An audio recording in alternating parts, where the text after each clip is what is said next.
Hello बच्चों, welcome to के science academy. बच्चों, आज हम लोग डिस्कस करने वाले हैं क्लास 12th के जो इलेक्ट्रोकेमिस्ट्री चैप्टर उसका सेकंड पार्ट। बच्चों, फर्स्ट पार्ट में मैंने नर्स्ट इक्वेशन और जो प्रोडक्ट ऑफ इलेक्ट्रोलिसिस का टॉपिक मैंने कवर किया है। तो बच्चों, उस वीडियो को भी जाकर आप लोग देख लेना। अगर नए हो तो मेरे चैनल को सब्सक्राइब कर लो। बच्चों, आज डिस्कस करेंगे बच्चों जो टॉपिक आपके सामने लिखा हुआ है, कंडक्टेंस ऑफ इलेक्ट्रोलिटिक सॉल्यूशन।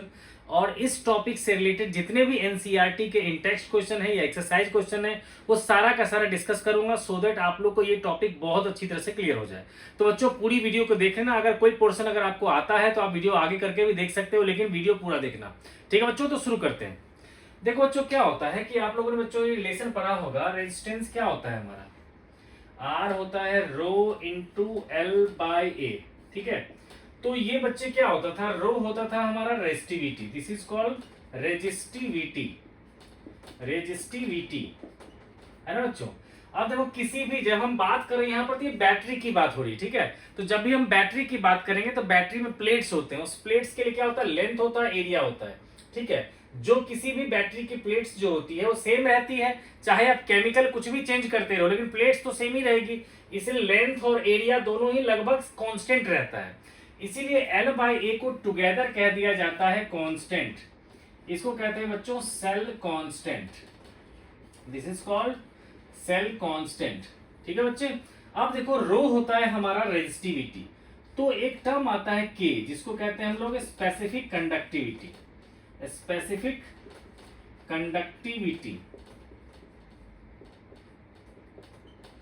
तो ये जो होता है रिलेशन, ये रेजिस्टिविटी का रेसिप्रोकल होता है। जहां पता ही है कि रो क्या होता है हमारा, रेजिस्टिविटी। तो बच्चों, हम के टर्म्स में रिलेशन लेके आएंगे तो क्या लिखेंगे, आर इक्वल्स टू 1 बाई के एल बाई ए। ठीक है, तो के इक्वल्स टू क्या होगा हमारा, एल बाई ए अपॉन में आर, है ना बच्चों। तो यानी कि हम कह सकते हैं specific conductivity. Specific conductivity this is equals to क्या होगा बच्चों, सेल कांस्टेंट अपॉन में रेजिस्टेंस। सेल कांस्टेंट अपॉन में रेजिस्टेंस, ये हो गया हमारा स्पेसिफिक कंडक्टिविटी का फॉर्मूला। इस फॉर्मूले को हम सिंबल के टर्म्स में ऐसे लिख सकते हैं या फिर हम ऐसे वर्ड में लिख सकते हैं। ठीक है बच्चों, तो इससे आपको स्पेसिफिक कंडक्टिविटी, जिसको हम लोग के से डिनोट करते हैं, ये आ जाएगा। ठीक है बच्चों। अब उसके बाद बेटा जी टर्म आता है हमारा मोलर कंडक्टिविटी। ठीक है, नेक्स्ट है हमारा फॉर्मूला है मोलर कंडक्टिविटी। इसको बच्चों हम लोग इस तरह से डिनोट करते हैं। तो इसके लिए बेटा दो फॉर्मूला आता है। ठीक है, एक फॉर्मूला आएगा के इंटू 1000 अपॉन में मोलैरिटी। ठीक है बेटा, ये कब आएगा, जब के की वैल्यू जो आपको दे रखा होगा वो साइमन पर सेंटीमीटर होगा। When K is in Simon centimetre inverse. ठीक है बेटा, साइमन सेंटीमीटर इनवर्स जब होगा K का यूनिट, तो ये फॉर्मूला लगाएंगे। या फिर अगर ये SI यूनिट में होगा तो हम लिख सकते हैं K अपॉन में 1000 इंटू मोलैरिटी। ठीक है बेटा, तो ये रिलेशन कब आएगा हमारा, तो when K is in Simon पर मीटर। ठीक है बच्चों, तो मोलर कंडक्टिविटी के लिए दो रिलेशन आ गया। अगर आपकी कंडक्टिविटी निकल चुकी है साइमन पर सेंटीमीटर में, तब तो ये लगा लोगे। अगर साइमन पर मीटर में तो ये लगाओगे। अब कहोगे सेंटीमीटर और मीटर का फर्क है, तो ये कहां में आता होगा, तो जब भी हम लोग बच्चों सेल कांस्टेंट के लिए लेंथ और एरिया निकालते हैं, तो लेंथ और एरिया को अगर सेंटीमीटर में लेंगे तब तो हमारे पास ये वाला रिलेशन यूज करना पड़ेगा। और लेंथ और एरिया को अगर हम लोगों ने यूज किया है मीटर में, तब हमारे लिए जो है मोलर कंडक्टिविटी का ये रिलेशन आ जाएगा। ठीक है बच्चों। तो अब बच्चों क्या करते हैं, एनसीईआरटी से जो कुछ क्वेश्चन दे रखा है इंटेक्स्ट क्वेश्चन, वो आप लोगों के साथ बच्चों डिस्कस करते हैं। ठीक है, तो बेटा जी क्वेश्चन जो है वो है क्वेश्चन नंबर, इसके पास एनसीईआरटी बुक होगा बच्चों, आप लोग एक निकाल लो और इसको देख लो। ठीक है बेटा, तो ये जो है बेटा जी एग्जाम्पल नंबर जो है ये 3.5 होगा। ठीक है, तो मैं बच्चों इसको नोट डाउन कर लो आप लोग, मैं इसको रब कर देता हूं। ठीक है, देखो इस क्वेश्चन में हमें क्या है कि बैटरी के प्लेट्स के लिए डायमेंशन दे रखा है, मतलब लेंथ दे रखा है, एरिया के लिए रेडियस दे रखा है, ठीक है, और रेजिस्टेंस भी दे रखा है। ठीक है, तो मैं बच्चों क्वेश्चन को जो है पढ़ देता हूं। ठीक है, क्वेश्चन में है यहाँ पर the electrical resistance of a column of 0.05 molar NaOH solution of diameter 1 centimetre and length 50 centimetre is 5.55 into 10 की power 3 ohm. Calculate its resistivity, conductivity and molar conductivity. ठीक है बच्चों, तो जो डाटा दे रखा है उसको मैं एक बार लिख लेता हूं।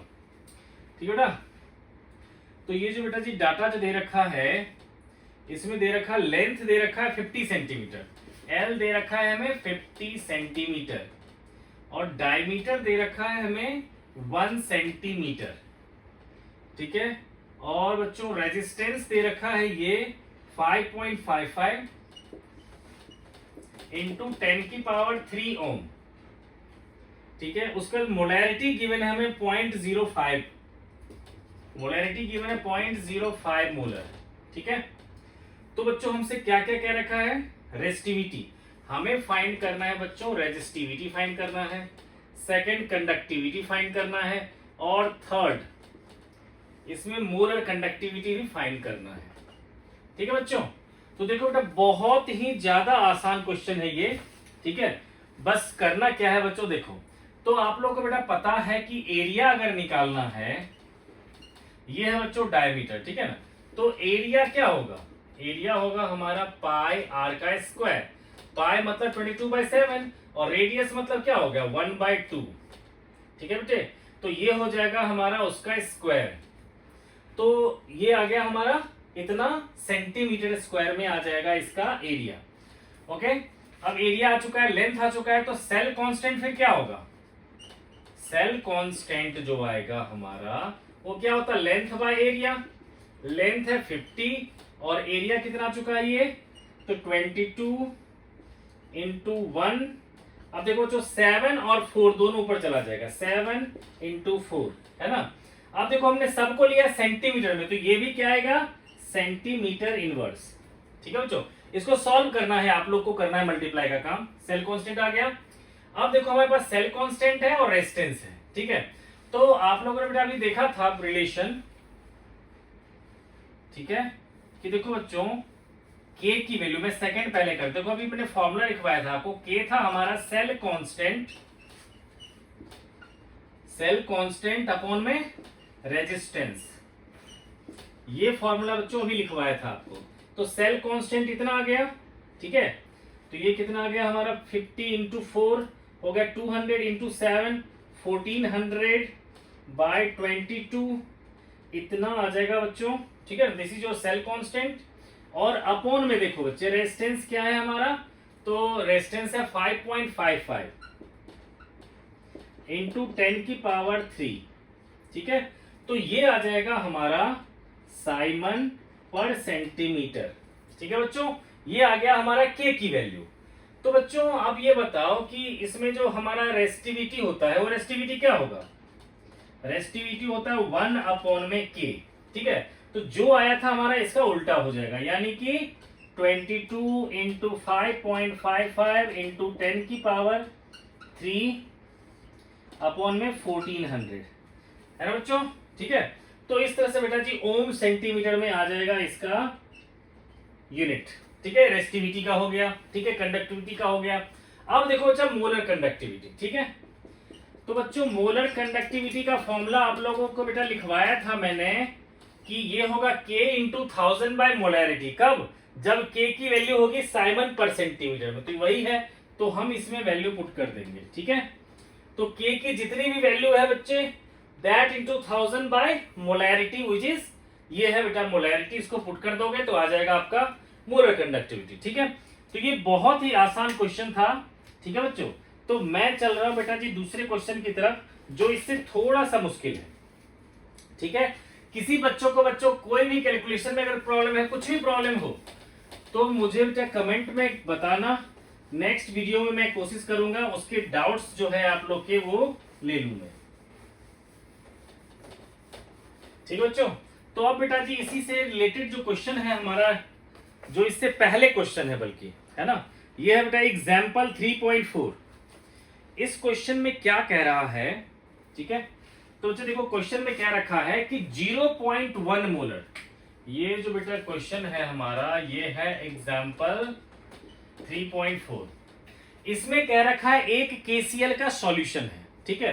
केसीएल के सॉल्यूशन के लिए मोलैरिटी जो पहले दे रखा है ये 0.1 मोलर है, ठीक है। इसके लिए रेजिस्टेंस जो गिवन है वो है हमारा 100 ओम, ठीक है बच्चे। उसके बाद जो कंडक्टिविटी है वो है हमारा 1.29 साइमन पर मीटर, ठीक है। अब कह रखा है कि इसी सेल के लिए मैंने कॉन्सेंट्रेशन को चेंज करके 0.1 से हटाकर कर दिया 0.02 मोलर, जिसके कारण रेजिस्टेंस जो है ये चेंज होके हो गया 520 ओम। तो नई कंडक्टिविटी क्या होगा ये फाइंड करो, नई मोलर कंडक्टिविटी क्या होगा ये फाइंड करो, ठीक है बच्चों। ये क्वेश्चन मैं एक बार रीड कर देता हूं कि resistance of a conductivity cell filled with 0.1 molar KCl solution is 100 ohm if the resistance of the same cell when filled with 0.02 molar KCl solution is 520 ohm. Calculate the conductivity and molar conductivity of 0.02 molar KCl solution. The conductivity of 0.1 molar KCl solution is 1.2 Simon per meter. ठीक है बच्चों, तो देखो इसमें क्या करना बेटा जी, हमें नई कंडक्टिविटी फाइंड करना, नया मोलर कंडक्टिविटी। तो आप देखो बच्चों, मैंने शुरू में ही बोला था कि बैटरी में क्या होता है, पहले जो केसीएल सॉल्यूशन था 0.1 मोलर का, उसको हटा करके दूसरा सॉल्यूशन डाल दिया, या यूं कहे उसको डाइल्यूट कर दिया, 0.02 बना दिया, ठीक है। तो जिसके कारण क्या हो, रेजिस्टेंस चेंज हो गया, है ना। लेकिन कोई न कोई एक ऐसा चीज तो जरूर होगा बैटरी में जो क्या होगा, कांस्टेंट होगा, है ना। तो हमें वो कांस्टेंट चीजें हमें निकालना है और दोनों को फिर हम कंपेयर कर सकते हैं, ठीक है बच्चों। तो क्या कांस्टेंट चीज आएगा, तो बैटरी की जो प्लेट्स होती है उसकी लेंथ और एरिया, मतलब सेल कांस्टेंट जो है वो इस सिचुएशन में जितना था उतना ही होगा इस सिचुएशन में, ठीक है बच्चों। तो हम क्या करेंगे, इस सिचुएशन से सेल कांस्टेंट निकाल करके इसमें पुट करके हम लोग कंडक्टिविटी भी निकाल लेंगे और मोलर कंडक्टिविटी, ठीक है बच्चों। तो शुरू करते हैं। देखो बेटा इसमें क्वेश्चन क्या करना, बहुत सिंपल है बेटा। क्या करेंगे हम लोग कि पहले वाले रिलेशन से हमें k की वैल्यू दे रखा है, r की वैल्यू दे रखा है। तो बच्चों अभी देखा था आपने k क्या था हमारा, सेल कांस्टेंट अपॉन में रेजिस्टेंस। ये फॉर्मूला बच्चों अभी थोड़ी देर पहले भी आप लोग को लिखवाया था, है ना। तो हमने सेल कांस्टेंट फाइंड करना, तो सेल कांस्टेंट क्या होगा हमारा, सेल कांस्टेंट हो जाएगा k इंटू आर। तो k1 इंटू r1 कर लेते हैं। ये बेटा 1.29, ये है 100, है ना। तो ये आ जाएगा 129 मीटर इनवर्स।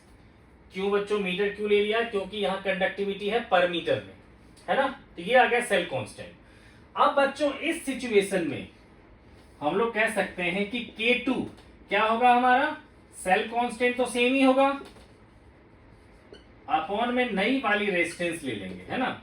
तो ये था हमारा 129/520, ठीक है बच्चों।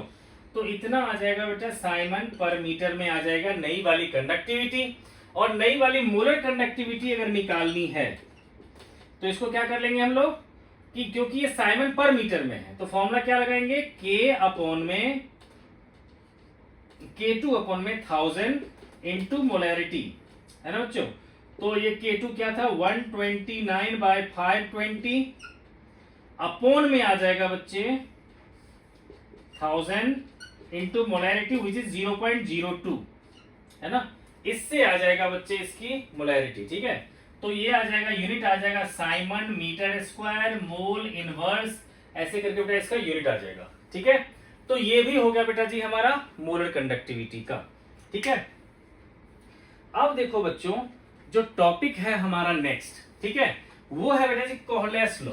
कोहलेस लॉ बेसिकली क्या कहता है कि जब भी किसी इलेक्ट्रोलाइट चाहे वीक हो या स्ट्रॉन्ग हो, अगर हम इनफाइनाइट डाइल्यूशन की बात करेंगे देन वो मैक्सिमम कंडक्टिविटी शो करता है, ठीक है बच्चे। तो हम इसी कोहलेस लॉ को जो है हम लोग डिस्कस करेंगे बच्चों, ठीक है। और इससे रिलेटेड क्या क्या क्वेश्चन दे रखा है, ठीक है ना, तो उसको लिख लेते हैं, ठीक है बेटा। तो देख लो बेटा, जिसके पास बुक होगा वो चाहो तो देख सकते हो, ये पेज नंबर 83 में है कोहलेस लॉ। तो मैं लिख देता हूं यहां पर,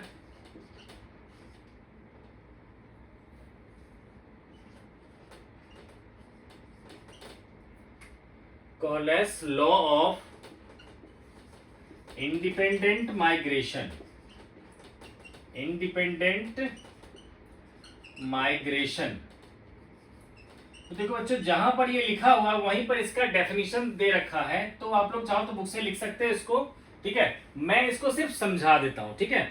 बेसिकली इसका ये कहना है बच्चों कि किसी भी इलेक्ट्रोलाइट की जो मैक्सिमम कंडक्टिविटी होती है, ठीक है, वो इक्वल होती है उसके सारे आयन से जो भी कंडक्टिविटी आती है उसकी। तो बच्चों मैं रीड भी कर देता हूं, ठीक है। इसमें यही कहना, this law states that the limiting molar conductivity of any electrolyte can be represented as the sum of the individual contribution of the anion and cation of the electrolyte, ठीक है।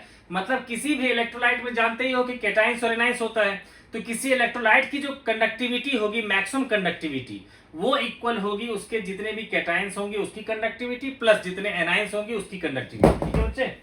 तो अब देखो बेटा हम लोग कैसे कर सकते हैं इसको, देखो कैसे करेंगे कि जैसे कि मान लो हमने ले लिया NaCl लिया, है ना, तो ये क्या हो जाएगा हमारा lambda naught of Na plus plus lambda not of Cl minus, है ना, क्योंकि NaCl एक इलेक्ट्रोलाइट है जो बना हुआ कैटाइन Na प्लस और Cl माइनस है, ठीक है। अगर किसी भी, अगर जैसे किसी ने कह दिया कि अगर मान लो हमें निकालना है H2SO4 के लिए, तो बच्चों पता है H2SO4 किस तरह से टूटेगा, 2H प्लस और SO4 2 माइनस, तो ये लिखेंगे हम लोग 2 into lambda naught of H plus plus lambda not of SO4 2 negative, ठीक है ना बच्चों। तो इस तरह से बच्चों इसका इंडिपेंडेंट माइग्रेशन का मतलब ये होता है, ठीक है। तो क्या है बेटा कि यहाँ पर बुक में आपको कुछ टेबल दे रखा है, ठीक है ना, ये देखो बच्चों यहाँ पर आपको एक टेबल दे रखा है, टेबल 3.4, जिसमें हर एक जो कैटाइंस और एनाइंस हैं उसकी वैल्यू दे रखा है, इस लैम्डा नोट की वैल्यू दे रखा है। तो उसके बाद आपसे पूछ रहा है कुछ क्वेश्चन, ठीक है, जो आप लोग आसानी से कर सकते हो, ठीक है बच्चे। जैसे कह रखा है CaCl2 की फाइंड करो मोलर कंडक्टिविटी, ठीक है बच्चे। तो CaCl2 का क्या होगा बच्चों, अगर हमने बेटा जी CaCl2 का निकाला तो ये क्या होगा lambda not of Ca2 plus plus lambda, देखो बेटा CaCl2 कैसे बनता है ये, तो CaCl2 टूटेगा, क्या बनेगा Ca का 2 प्लस और 2Cl नेगेटिव, तो यहां भी क्या करेंगे 2 into lambda naught of Cl negative, है ना बच्चे। और देखो Ca2 प्लस का टेबल में डाटा दे रखा है, ठीक है, ये देखो बेटा Ca2 प्लस का दे रखा है 119 और Cl माइनस का दे रखा है 76.3, तो हम लिख देंगे 119 प्लस 2 इंटू 76.3, ठीक है बच्चे। इसको सॉल्व कर लेंगे तो आ जाएगा AM नॉट ऑफ CaCl2। लेकिन बच्चे इससे ज्यादा इंपॉर्टेंट है इसका नेक्स्ट क्वेश्चन, ठीक है, तो उसको मैं बच्चों सिंबल के टर्म्स में करवाता हूं। मेरे ख्याल से बच्चों ये क्लियर हो गया होगा, कोई प्रॉब्लम हो गया बच्चे तो कमेंट बॉक्स में बताना, नेक्स्ट वीडियो में उसको क्लियर कर दूंगा, ठीक है बच्चों। अब देखो बेटा इसी से रिलेटेड जो है एक दूसरा क्वेश्चन दे रखा है, तो मैं डाटा को अपने हिसाब से एक सिंबल के टर्म्स में ले लूंगा और फिर आपको बताऊंगा बच्चों। अब देखो बच्चों क्वेश्चन कुछ इस तरह से ले लिया मैंने कि मान लो बेटा जी कहीं भी दे रखा है मोलर कंडक्टिविटी ऑफ NaCl दे रखा है मान लो x1, ठीक है, इसी तरह से मोलर कंडक्टिविटी HCl का दे रखा है मान लो x2। Molar conductivity eight infinite dilution जो है हमारा, ओके मैं इसको,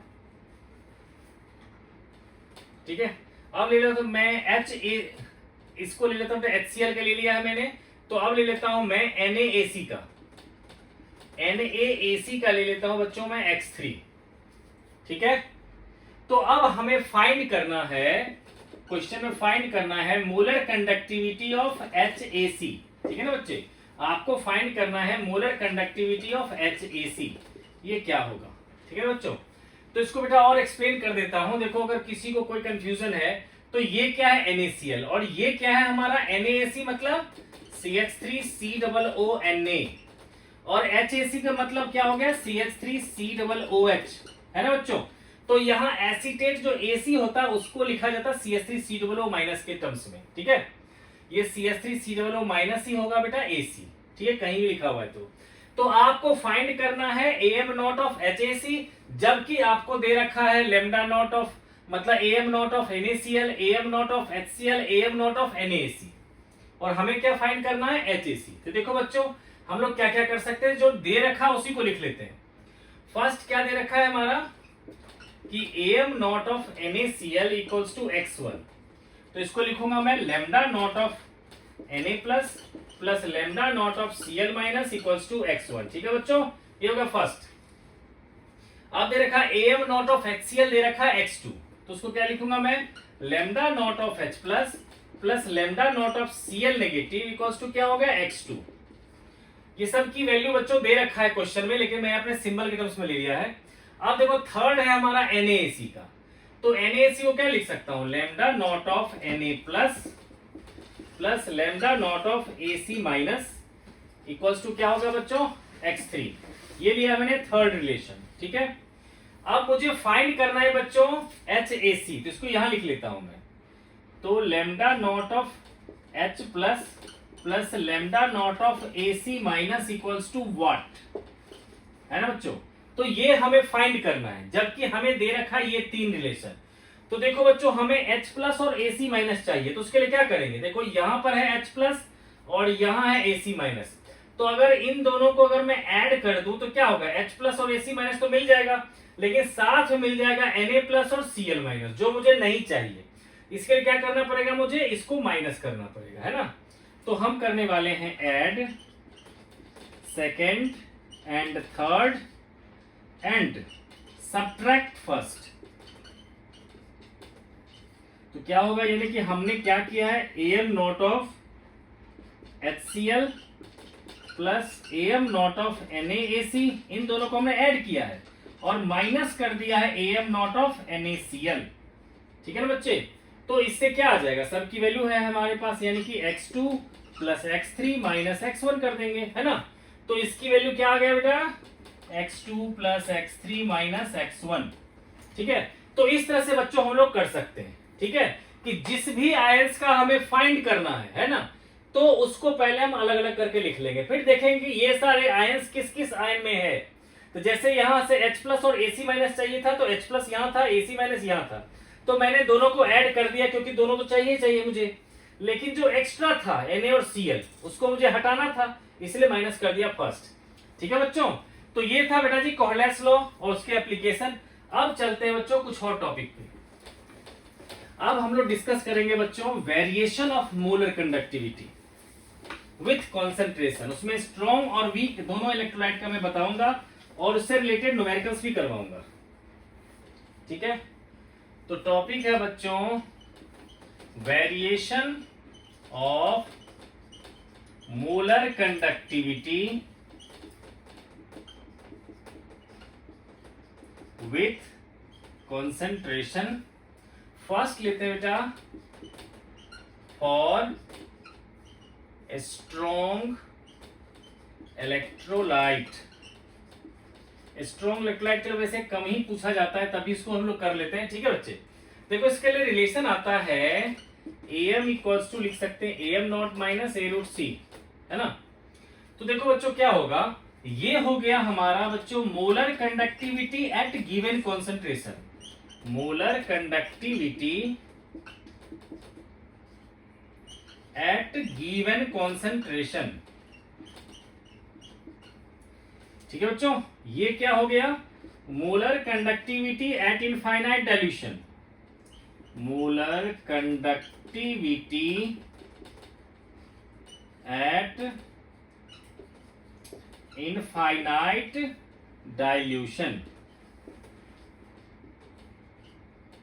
ठीक है बच्चे, और C क्या है हमारा कंसेंट्रेशन मतलब मोलैरिटी, है ना बच्चों। तो अगर मैं ग्राफिकली इसको रिप्रेजेंट करना चाहूं, जिसमें से इसको मोलर कंडक्टिविटी को ले लिया मैंने y एक्सिस पर, तो ये हो गया बच्चों y, और इसको ले लिया मैंने x, रूट C को ले लिया मैंने x पे। तो कैसा रिलेशन आप लोग को लग रहा है जैसे बन रहा है, y इक्वल्स टू बन रहा है हमारा AM नॉट माइनस AX, है ना। तो ये कुछ हद तक बच्चों दिख रहा होगा y equals to minus MX plus C, यानी कि माइनस है स्लोप, यानी कि लाइन जाएगी नीचे, और इंटरसेप्ट है पॉजिटिव, मतलब पॉजिटिव y एक्सिस को कट करेगा, तो यानी कि ग्राफ क्या बनेगा बच्चों ऐसा, है ना। तो ये जो है हमारा इंटरसेप्ट ऑन y एक्सिस, है ना, जो हमें बेटा जी गिवन है AM नॉट। ठीक है, और अगर एंगल होगा थीटा, तो टेन थीटा हो जाएगा बच्चों -1 के इक्वल, जो इसका कॉफिशिएंट है। ठीक है बच्चों, अब देखो बेटा, इसी से मिलता जुलता एक क्वेश्चन दे रखा है एनसीईआरटी में। देखो बच्चों, सिंपल सा ग्राफ था कि मोलर कंडक्टिविटी स्ट्रॉन्ग इलेक्ट्रोलाइट का गिवन कॉन्सेंट्रेशन पे, ये इनफाइनाइट डाइल्यूशन पे, और ये है कॉन्सेंट्रेशन। तो मैंने बच्चों ग्राफ ड्रॉ किया। अब इस पर बच्चों एक सॉल्व क्वेश्चन दे रखा है एग्जाम्पल में। ठीक है तो बहुत लेंथी क्वेश्चन और बोर्ड में भी नहीं आएगा, बस जानना जरूरी है। ये 3.6 है। ठीक है, आप लोग बच्चों देख सकते हो एनसीईआरटी में 3.6 है। इसमें हमें बच्चों molar conductivity of KCL solution at different concentration हमें गिवन है। हमें एक तरफ सी की वैल्यू दे रखा है, एक तरफ हमें एम की वैल्यू दे रखा है, फिर कह रखा है इसका ग्राफ ड्रॉ करो। तो ग्राफ ड्रॉ करेंगे बच्चा यही आ जाएगा। तो देख लो यहाँ पर ग्राफ उसने ड्रॉ कर रखा है। फिर आपसे पूछ रहा है कि मैक्सिमम मोलर कंडक्टिविटी क्या होगी, मतलब एम नॉट की वैल्यू पूछ रहा है ना बच्चे। तो आप लोग क्या कहोगे, सर एम नॉट तो क्लियर कट है कि जहां पर ये इंटरसेक्ट करेगा वहां से इस ऑरिजिन के बीच की डिस्टेंस को कहेंगे एम नॉट। तो बच्चों वही करेंगे। इस ग्राफ में बच्चों देखोगे आप, तो ये जो लाइन है वो इंटरसेक्ट कर रहा है लगभग, देखो 149.8 से ऊपर, वाई एक्सिस को कहां इंटरसेक्ट कर रहा है, लगभग 150 पे। तो हम क्या कह देंगे कि एम नॉट हो जाएगा 150, क्योंकि जहां पर ये कट करेगा वहां से यहां तक का जो होगा डिस्टेंस वही होगा हमारा एम नॉट। ठीक है बच्चों, तो ये आ गया हमारा मैक्सिमम मोलर कंडक्टिविटी। ये था बच्चों स्ट्रॉन्ग इलेक्ट्रोलाइट के लिए। ठीक है, अब सबसे ज्यादा है बच्चों इंपॉर्टेंट वीक इलेक्ट्रोलाइट के लिए, तो उसको करता हूं मैं, और फिर करेंगे हम लोग कुछ न्यूमेरिकल्स। अब देखो बच्चों, स्ट्रॉन्ग इलेक्ट्रोलाइट, वीक इलेक्ट्रोलाइट तो आप लोग जानते ही होंगे, है ना। जैसे नाइट्रेट हो गया, सल्फेट हो गया, हैलाइड्स हो गया, ये सब के साथ अगर हाइड्रोजन या फर्स्ट ग्रुप मेटल या सेकंड ग्रुप मेटल रहता है तो स्ट्रॉन्ग होता है। और वीक वाले कौन लेते हैं, जनरली जो ऑर्गेनिक एसिड होते हैं वो होते हैं वीक। ठीक है, तब देखो बेटा हम लेते हैं सेकंड फॉर वीक इलेक्ट्रोलाइट, और वीक इलेक्ट्रोलाइट। देखो जो वीक इलेक्ट्रोलाइट में जैसे एग्जांपल ले लिया मैंने CH3COOH का, है ना। ये टूटेगा तो क्या देगा, CH3COO negative plus H plus.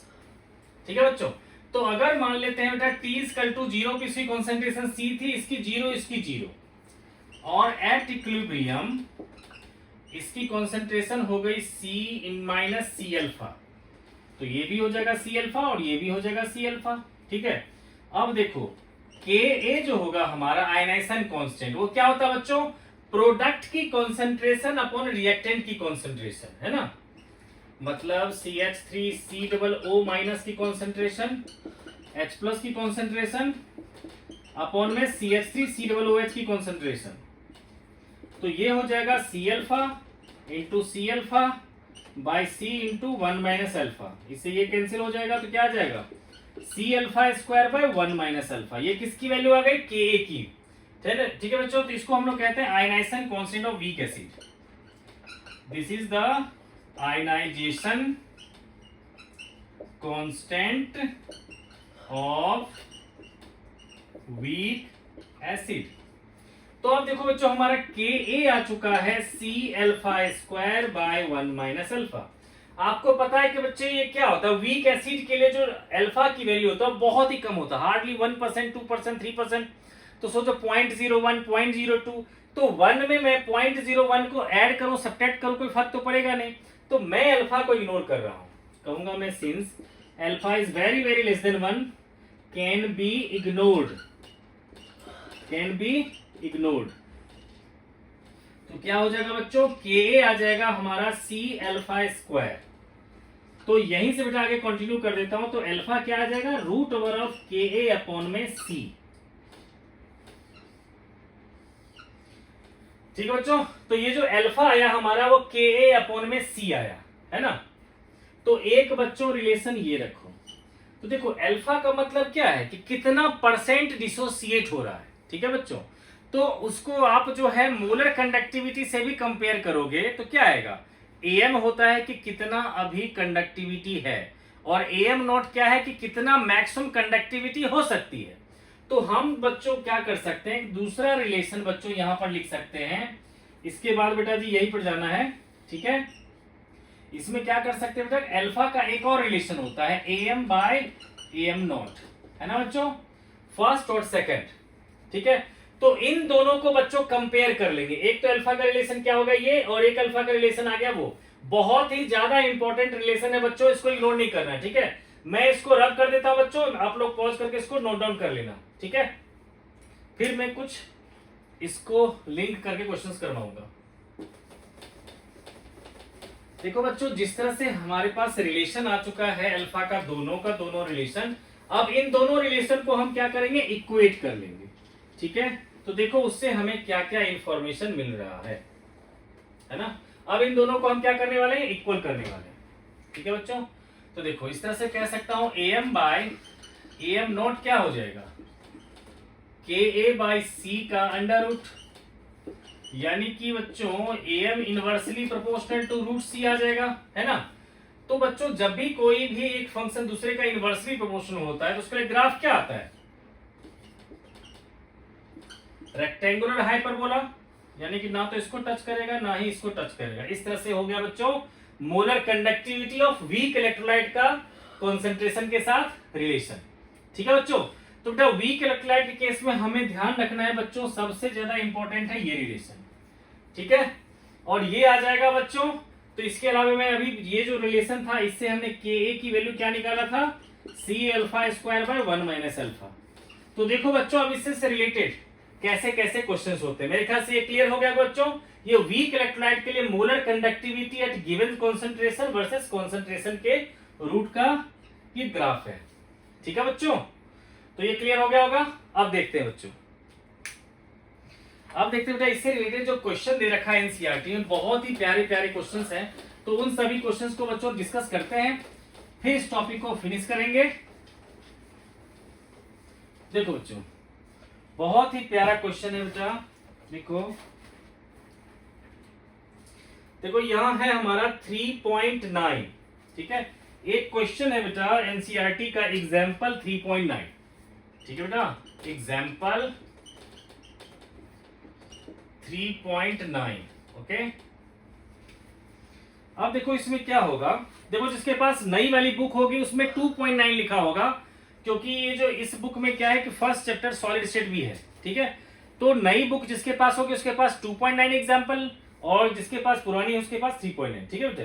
तब इसमें क्या है हमें कि कंडक्टिविटी ऑफ एक मोलैरिटी दे रखा है हमें, देखो बेटा हमें बेटा C की वैल्यू दे रखा है 0.0010,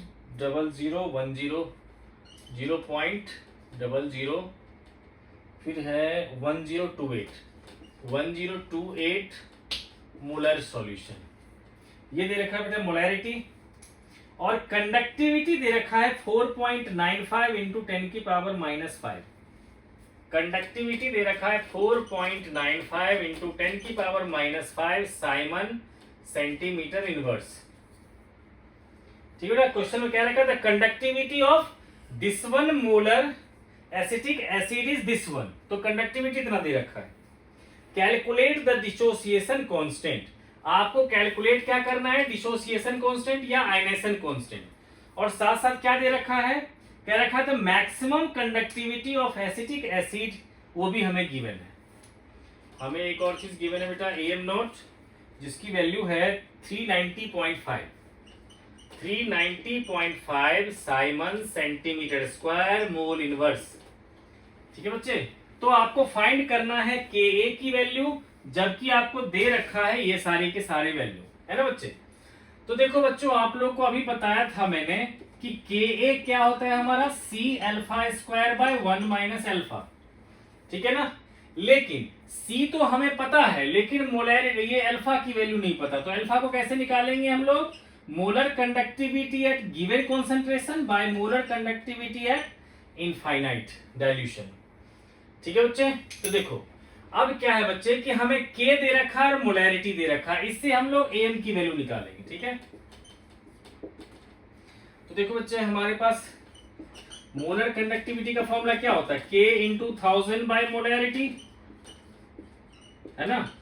तो देखो K की वैल्यू दे रखा है यहाँ पर 4.95 इंटू 10 की पावर -5, दैट इंटू कर देंगे 1000, अपॉन में मोलैरिटी कर देंगे बच्चों 0.001, 0.001 है ना, आगे का मैं इग्नोर कर देता हूं, ठीक है। तो इससे आ जाएगा बेटा जी हमारे इसकी वैल्यू, ठीक है। ये भी देखो क्या हो जाएगा हमारा, ऊपर चला जाएगा ये भी, तो इससे सॉल्व होकर के ये आपकी वैल्यू एम की वैल्यू आ जाएगी, ठीक है। अब देखो बच्चों एम की वैल्यू आपने निकाल लिया, एम नॉट आपको गिवन है, इस दोनों की वैल्यू पुट कर देंगे तो क्या निकल जाएगा अल्फा, और अल्फा निकल जाएगा तो C alpha square by 1 minus alpha से क्या आ जाएगा आपका के ए, जिसको आयनाइजेशन कांस्टेंट या डिसोसिएशन कांस्टेंट कहते हैं। अब देखो बेटा ये तो था हमारा सॉल्व, अब इसमें दे रखा है बच्चे 2-3 क्वेश्चन दे रखा है अनसॉल्व वाला भी, तो उसको डिस्कस कर लेता हूं बेटा, उसके बाद इस टॉपिक को खत्म करेंगे। तो वीडियो पूरा देखो आप लोग, कुछ भी डाउट हो तो बेटा कमेंट बॉक्स में पूछ लो, ठीक बेटा। अब देखो यहाँ पर क्या है क्वेश्चन 3.7 जो है इन टेक्स्ट क्वेश्चन में कह रखा why does the conductivity of solution decreases with dilution, ठीक है, कि किसी भी सॉल्यूशन की कंडक्टिविटी जब डाइल्यूट कर देते हैं तो कम क्यों हो जाता है ना बच्चों। तो आप लोग बच्चों इसमें सिंपल सी बात ये सोच लो कि अगर मान लो बेटा किसी भी सॉल्यूशन के 100 ml में 100 कैटायंस और 100 एनाइंस थे, ठीक है बच्चों, क्लियर हो गया। तो इसका मतलब क्या हो गया कि उसके 1 ml में एक कैटायन और एक एनाइन था प्रेजेंट, जो चार्ज को एक जगह से दूसरी जगह ट्रांसफर कर सकता था, ठीक है। अब अगर उस 100 ml को आपने डाइल्यूट करके 1 लीटर बना दिया, तो अब क्या होगा कि 10 ml में एक कैटायन और एक एनाइन होगा, ठीक है, यानी कि पर यूनिट वॉल्यूम में नंबर ऑफ चार्ज कैरियर्स कम हो जाएगा, इसीलिए कंडक्टिविटी ऑफ सॉल्यूशन भी क्या होगा, कम हो जाएगा, ठीक है बच्चों, क्लियर हो गया। उसके बेटा सेकंड कह रखा है ये 3.8 में suggest a way to determine the molar conductivity of water, ठीक बेटा। इसमें कह रखा है 3.8 में कि आपको फाइंड करना है H2O, इसको कैसे फाइंड कर सकते हैं, ठीक है ना। तो कह सकते हो कि सर ये तो बहुत सिंपल है, ये बेसिकली किस किस चीज से बना होगा, H प्लस है ना, इसको लिखेंगे बेटा, क्या लिखेंगे इसको हम लोग, lambda naught of H plus, ये बनेगा lambda naught of H plus and lambda naught of OH negative, है ना बच्चों। और ये क्या है हमारा H2O, इस M को हटाते कोई कंफ्यूज नहीं होना। देखो जी ये क्या है हमारा कि AM not of H2O equals to क्या होगा, lambda not of H plus plus lambda not of OH minus. तो हमें क्या करना, इन दोनों को ऐड करना, लेकिन डायरेक्टली हम H प्लस OH माइनस कहां से लाएंगे। तो आपको पता होता है बेटा एसिड मोस्टली क्या होता है, उसके पास H प्लस होता है, बेसिस के पास OH माइनस होता है, तो वहां से ले आएंगे। तो हम लोग क्या लिख सकते हैं कि हम लोग लिख लेंगे कि AM not of H2O equals to क्या लिख लेंगे, AM नॉट ऑफ HCl, क्योंकि यहां से H प्लस मिल जाएगा, plus AM not of NaOH, क्योंकि यहां से क्या मिल जाएगा OH, और यहां से मिल जाएगा H, लेकिन एक्स्ट्रा में क्या मिल चुका है NaCl, तो माइनस कर देंगे हम लोग AM नॉट ऑफ NaCl, ठीक है बच्चों। तो इससे मिल जाएगा हमें AM नॉट ऑफ H2O, ठीक है बेटा। अब देखो 3.9 क्वेश्चन करते हैं। देखो बेटा इस क्वेश्चन में दे रखा है the molar conductivity of 0.025 molar methanoic acid is 46.1, ठीक है बच्चे। तो ये दे रखा है बेटा मोलर कंडक्टिविटी की वैल्यू दे रखा है, ये है हमारा 46.1 Simon centimetre square mole inverse. किसके लिए दे रखा है बच्चे, तो ये दे रखा है हमारा बेसिकली, मुझे जो लिखना चाहिए था यहां पर वो लिखना चाहिए था बच्चों, मिथेनोइक एसिड क्या होगा HCOOH, है ना, उसकी मोलर कंडक्टिविटी हमें गिवन है। अब क्या रखा है calculate the degree of dissociation and dissociation constant, हमें फाइंड करना है अल्फा की वैल्यू और Ka की वैल्यू, जबकि दे क्या क्या रखा है, lambda not of H plus दे रखा है विच इज 349.6, ये दे रखा है 349.6 Simon centimetre square mole inverse. इसी तरह से lambda naught of HCOO negative भी दे रखा है, ठीक है, वो है हमारा 54.6, ये बच्चे 54.6 और सेम यूनिट है ना। तो हमसे पूछ रहा है बच्चे अल्फा की वैल्यू और के की वैल्यू, ठीक है। और ये क्या है हमारा एम, है ना बच्चे। अगर इसको कंफ्यूज कर रहे होगे आप लोग तो मैं फिर से लिख देता हूं कि ये है हमारा मोलर कंडक्टिविटी ऑफ HCOOH, ठीक है बच्चे। तो देखो आप लोग को बेटा इसका बहुत ही आसान से आपको पता है, पहले हमें देखो आयंस के पता है तो इससे हम लोग निकाल सकते हैं molar conductivity in finite dilution of HCOOH। तो वो क्या होगा lambda not of H plus plus lambda not of HCOO minus, है ना बच्चे। तो ये निकलेगा बेटा 349.6 प्लस 54.6। इतना सॉल्व करके जो भी आएगा बेटा वो आ जाएगा Simon centimetre square mole inverse, है ना। ये आ गया हमारा एम नोट और एम हमें गिवन है। तो बच्चों क्या रिलेशन लगाएंगे हम लोग, अल्फा होता है गिवन कॉन्सेंट्रेशन पे मोलर कंडक्टिविटी अपॉन में दिस वन, है ना। तो बेटा इसकी वैल्यू पुट कर देंगे तो क्या आएगा, ये दे रखा है हमें 46.1 और ये बच्चों इन दोनों को ऐड करने से आएगा, ठीक है। तो ऐड आप लोग कर लेना, ठीक है बच्चों। तो जो भी ऐड करे, जैसे कि मान लो बेटा ये 6 है, मेरे ख्याल से दोनों 6 था, तो ये आ जाएगा 2, है ना, 1 5 हो गया, 5 9 हो गया, 14 5 5 10 और ये आ गया 4, है ना बच्चों। तो अराउंड देखना बच्चों यही आएगा हमारा अल्फा की वैल्यू, है ना। और जब अल्फा निकल जाएगा तो बच्चों पता ही है कि के क्या होता है हमारा C alpha square by 1 minus alpha. और अल्फा की वैल्यू बहुत ही कम अगर आ जाए तो हम डिनोमिनेटर से इसको गायब कर देंगे, तो सिर्फ सी अल्फा स्क्वायर लिख करके भी हम लोग के की वैल्यू फाइंड कर सकते हैं, ठीक है बच्चों। तो देखो बेटा अब क्या है कि इसमें हम लोग नेक्स्ट वीडियो में बच्चों करें, क्योंकि मैं चाहता हूं कि आप लोग पूरा वीडियो देखो, इसलिए बेटा छोटा छोटा पार्ट बना रहा हूं मैं। तो नेक्स्ट पार्ट में बच्चों हम लोग डिस्कस करेंगे फैराडे लॉज और सेल्स के जो भी हमारे प्राइमरी और सेकेंडरी सेल्स हैं उन सबको डिस्कस करेंगे बच्चों। तो मिलते हैं हम लोग आपसे नेक्स्ट वीडियो में, और तब तक आप लोग चैनल को सब्सक्राइब कर लो। Thanks for watching.